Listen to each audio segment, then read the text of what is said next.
Toleegaa, Assalaamu alaikum warahmatullaahi wabarakaatu.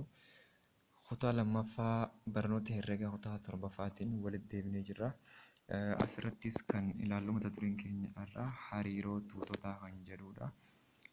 Hariiroo tuutotaa kan jedhu jalatti cita tuutotaa fi cita sirrii tuutaa kan jedhu yoo ta'u,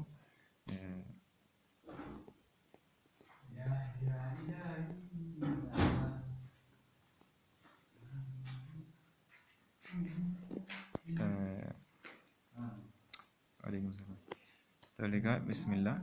Assalaamu alaikum warahmatullaahi wabarakaatu. Barnoota keenya kan kutaa lammaffaa barnoota herreegaa kutaa torbaffaatiin walitti deebinee jirra. Mata dureen keenya har'aatis gosoota tuutotaa kan jedhu yoo ta'u, gosoota tuutotaa kan jedhu kana jalattis mata duree lama laalla. Isaanis tuuta duwwaa fi tuuta dhaabbataa fi tuuta fufaa kan jedhu. Toleegaa, hubadhuu kana jalatti tuutni miseensa homaa hin qabne tuuta duwwaa jedhama. Tuutni duwwaan kunis mallattoo haammattuutii fi yookiin zeeroo irra murameen bakka buufama mallattoon tuuta duwwaati. Kanneen armaan gadii kunis yoo ilaalle fakkeenyota tuuta duwwaati. Tuuta lakkoofsa 6 fi 7 gidduutti argamanii, akkasuma tuuta namoota miila 3 qabanii, tuuta re'oota killee buusanii, tuuta rog-sadeewwan geengoo ta'anii, kanneen kana fakkaatan hundinuu fakkeenyota tuuta duwwaati jechuudha.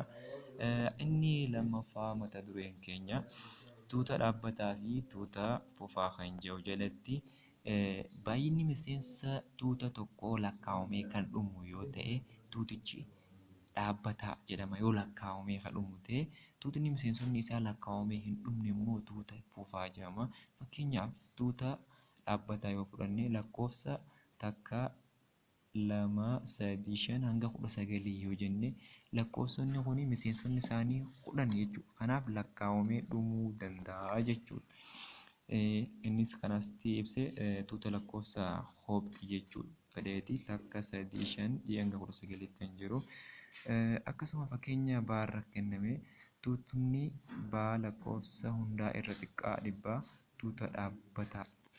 Innis tuuta dhaabbataa. Lakkoofsi lakkaawwii takka kaasee hanga 100 jiru kunis tuuta dhaabbataa ta'uu isaa nu agarsiisa. Caarratti caan walqixa tuuta duwwaa kan jedhu tuuta duwwaanis tuuta dhaabbataadha. Maaliif miseensa illee waan tokko hin qabu waan ta'eef dhaabbataadha jedhama. Akkasuma tuuta lakkoofsa hundaa yoo jenne immoo tuutni akkanaa kun tuuta fufaadha. Miseensi isaa lakkaa'amee dhumuu hin danda'u waan ta'eef. Akkasuma tuutni lakkoofsota hundaa irra guddaa 10 kan jedhu tuuta fufaadha. Maaliif kunis lakkaa'amee fixuu hin dandeenyu jechuudha. Lakkoofsa hundaa 10 ol ta'e. Toleegaa, barnoonni keenya har'aa kan gosoota tuutotaa jedhu jalatti mata dureewwan